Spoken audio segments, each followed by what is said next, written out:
ముందు మేమంతా పక్కా ప్లాన్తో ఉన్నాం ఉపరాష్ట్రపతి ఎన్నికల్లో అని చెప్పిన ఐఎన్డీఏ కూటమి పరువు పోయింది. 24 ఓట్లు తక్కువ వచ్చినాయి. ఈ నేపథ్యంలో ఒకళ్ళనొకళ్ళు తిట్టుకుంటున్నారు. వాళ్ళకి విభేదాలు వచ్చినాయి. ఉపరాష్ట్రపతి ఎన్నికల ఫలితాలు వెలువడి 2 రోజులైనప్పటికీ ఆ ఎన్నికల్లో ఐఎన్డీఏ కూటమికి చెందిన కొందరు ఎంపీలు క్రాస్ ఓటింగ్ చేశారన్న అనుమానాలు కూటమిలో చిచ్చురేపుతున్నాయి. ఆమ్ ఆద్మీ పార్టీతో సహా కొన్ని పార్టీలు క్రాస్ ఓటింగ్కి పాల్పడ్డాయని టీఎంసీ నేత అభిషేక్ బెనర్జీ ఆరోపించారు.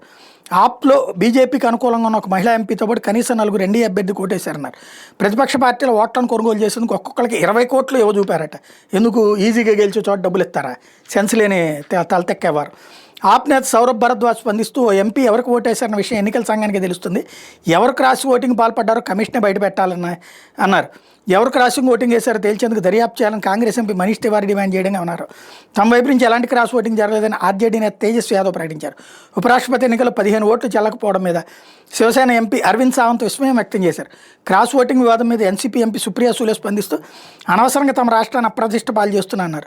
కాబట్టి విపక్ష కూటమిలోని ఈ లోకల మీద అధికార ఎన్డీఏ వ్యంగ్యబాణాలు విసురుతుంది.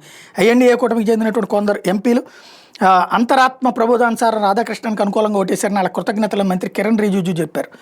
ఈ నేపథ్యంలో జస్టిస్ సుదర్శన్ రెడ్డి ఎవరైతే వైస్ ప్రెసిడెంట్గా పోటీ చేశారో ఆయన సోనియాని కలిసి తనకు ఓట్లు వేయించిన 300 మందికి థ్యాంక్స్ చెప్పుకొచ్చారు.